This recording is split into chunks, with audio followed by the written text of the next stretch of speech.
Movie की शुरुआत होती है और हम एक लड़का लड़की को रोमांस करते हुए देखते हैं। फिर वो लड़का उस लड़की को एक म्यूज़िक सीडी देता है जिससे वो लड़की खुश हो जाती है। फिर वो लड़का उससे बदले में रिटर्न गिफ्ट मांगता है। फिर वो दोनों इंटीमेट होने ही वाले होते हैं, तभी वो लड़की खुद को रोक लेती है और वहाँ से चली जाती है। इस लड़की का नाम बेल है, जिसका ड्रीम होता है कि वो एक अच्छी वायलिन प्लेयर बने। फिलहाल तो वो एक कॉलेज स्टूडेंट है और पार्ट टाइम रेस्टोरेंट में जॉब कर रही होती है, पर उसका ध्यान वायलिन पे ज़्यादा होता है और वो लड़का उसका बॉयफ्रेंड हेनरिक है। आगे हम बेल को अपने घर पे वायलिन की प्रैक्टिस करते देखते हैं। तभी उसे एक कॉल आता है जिससे वो काफ़ी खुश हो जाती है और अपनी सिस्टर को जाके बताती है कि वायलिन कॉन्टेस्ट में उसका सिलेक्शन हो गया है।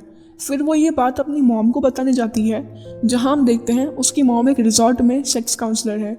अगले दिन वो वायलिन क्लास के लिए जाती है, जहाँ वो अपनी टीचर को बताती है कि मेरा सिलेक्शन हो गया।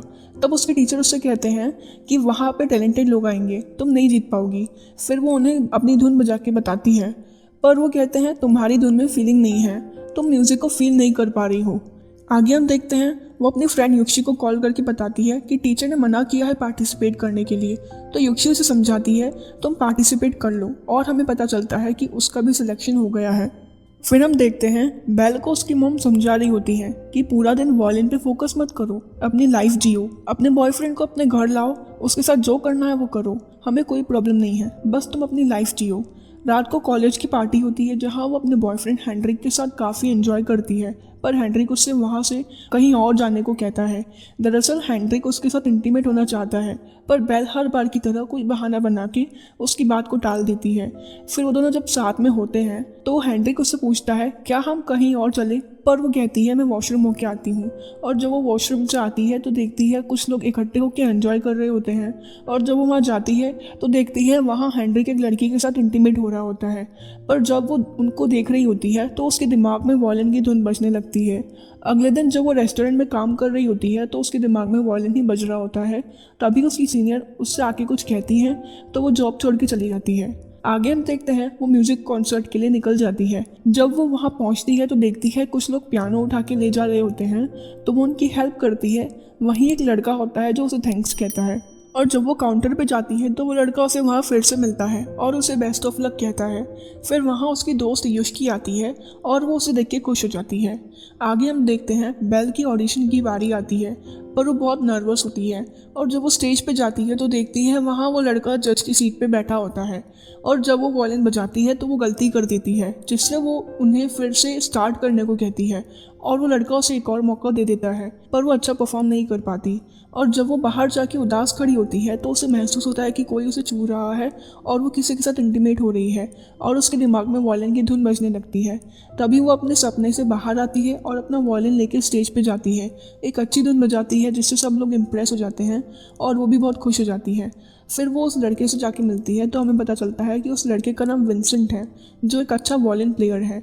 और जहाँ वो उससे पूछता है कि तुमने ऑडिशन से अच्छा तो अभी प्ले किया है, तो वो बताती है कि मैं नर्वस थी। फिर विंसेंट उसे अपना नंबर दे देता है और कहता है मैं तुम्हें सेकेंड राउंड तक ले जाऊँगा, जिससे वो काफ़ी खुश हो जाती है। फिर वो अपनी फ्रेंड युक्षी के घर जाती है, जहाँ वो वायलिन की प्रैक्टिस करती है, पर वो वैसा प्ले नहीं कर पाती जैसा उसे सुबह प्ले किया था। फिर वो अपनी फ्रेंड को बताती है कि सुबह मुझे ऐसा लगा कि मैं किसी के साथ इंटीमेट हो रही हूँ, जिससे मुझे म्यूज़िक फील हुआ, मुझे किसी के साथ इंटीमेट होना चाहिए। फिर वो एक न्यूज़पेपर में एक जॉन नाम की लड़के की ऐड देखती है, तो वो उसे कॉल करती है। फिर वो तैयार होकर जॉन का वेट कर रही होती है, तब जॉन आता है और फिर वो दोनों इंटीमेट होते हैं।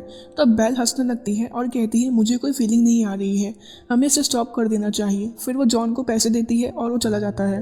वो वायलिन बजाने का ट्राई करती है पर उसे वो फीलिंग नहीं आती, जिससे वो विंसेंट से मिलने जाती है, जहाँ विंसेंट उसे समझाते हुए कहता है कि तुम वायलिन किसके लिए बजा रही हो, अपने बॉयफ्रेंड के लिए, एक्स के लिए, अपनी मदर के लिए, उसे फील करो तभी अच्छा बजा पाओगी।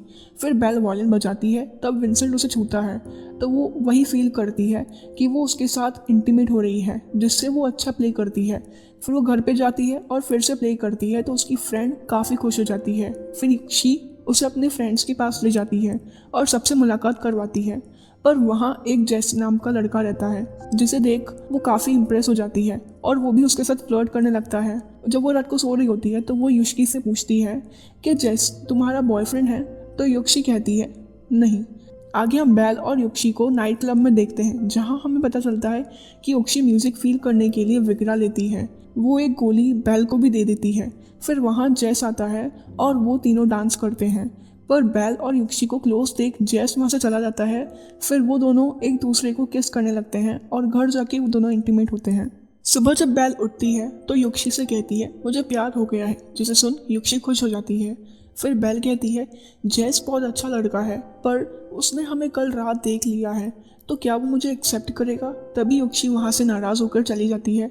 फिर बेल युक्शी को कॉल करती है पर उसका फ़ोन बंद आता है, जिससे वो उसके दोस्त के पास जाती है, पर वहाँ सिर्फ जैस होता है। वो जैस से युक्शी के बारे में पूछती है पर उसे भी कुछ नहीं पता होता। फिर वो दोनों साथ में टाइम स्पेंड करते हैं और आखिर में एक दूसरे के करीब आ जाते हैं और किस करने लगते हैं, पर जैस खुद को रोक लेता है और कहता है युक्शी मेरी दोस्त है, मैं उसके साथ ऐसा नहीं कर सकता। दरअसल जैस को लगता है बेल और युक्शी एक दूसरे से प्यार करते हैं। फिर बेल युक्शी के घर जाती है तो युक्शी बहुत दुखी होती है और वो उसे घर से चले जाने को कहती है। फिर बेल अपना सामान लेके जैस के पास जाती है, पर जैस को किसी और लड़की के साथ देख वो होटल में रहने चली जाती है और विंसेंट को कॉल करती है, पर उससे बात नहीं हो पाती। अगले दिन सेकंड राउंड होता है तो वो विंसेंट को ढूंढती है, पर वो वहाँ नहीं मिलता, जिससे वो नाराज़ हो जाती है। तभी वहाँ विंसेंट आता है। फिर वो उससे कहती है मुझे फील नहीं आ रही है, मुझे तुमसे लेसन चाहिए, और वो दोनों किस करके रोमांस करने लगते हैं। तभी उसकी परफॉर्मेंस की बारी आती है और वो स्टेज पे जाके बहुत अच्छा परफॉर्म करती है और उसका सिलेक्शन फाइनल राउंड में हो जाता है। फिर वो वहाँ बैठी होती है तो वहाँ जैस आता है और उसको कांग्रेट्स कहता है और उसे अपने साथ सेलिब्रेट करने को कहता है, पर तभी वहाँ विंसेंट गुजरता है, जिसे देख वो उसके पीछे भागती जाती है और उसके पास जाके उसे थैंक यू कहती है, पर विंसेंट उसे पकड़ के किस करने लगता है और वो दोनों इंटीमेट होने लगते हैं। तभी वहाँ जैस आता है, जिसे देख वो दोनों एक दूसरे को रोक लेते हैं और जैस वहाँ से चला जाता है। दरअसल बेल के कान को जब कोई छूता है तब वो अपना कंट्रोल खो देती है, जिससे वो अपने कान को काटने का ट्राई करती है। फिर वो अपने घर वापस चली जाती है। फिर वो अपने सारे वॉयलिन का सामान लेके अपने टीचर के पास जाती है और उन्हें कहती है मैं वॉयलिन छोड़ रही हूँ, और उन्हें सामान दे के चली जाती है। फिर जब वो रो रही होती है तो उसकी मॉम आके उससे पूछती हैं, तो वो सारी बातें बताती है। तो उसकी मॉम से समझाते हुए कहती हैं कि तुम ऐसे ही हार मत मानो। जिनकी बात सुन वो फाइनल राउंड के लिए ऑडिशन के लिए वापस चली जाती है और युक्शी के पास जाके उससे माफ़ी मांगती है। तब युक्शी भी उसे माफ़ कर देती है। फिर वो जैस के पास जाती है और उसे सारी बातें बताती है, तो जैस भी उसे माफ़ कर देता है और वो जैस का वॉयलिन लेके फाइनल राउंड के लिए जाती है और अच्छा परफॉर्म करती है। और आखिर में हम उसे जैस के साथ इंटीमेट होते देखते हैं और इस मूवी का अंत यही हो जाता है। इस मूवी का नाम लैल बेल है। डायरेक्टर ने इस मूवी को अलग तरह से बनाने की कोशिश की है, पर वो कुछ जगह चूक गए, जैसे कि इसकी एंडिंग उतनी अच्छी नहीं है। बाकी आपका क्या कहना है इस मूवी के बारे में हमें कमेंट करके ज़रूर बताना, और ऐसी मज़ेदार वीडियोस देखने के लिए हमारे चैनल को सब्सक्राइब कर दीजिए।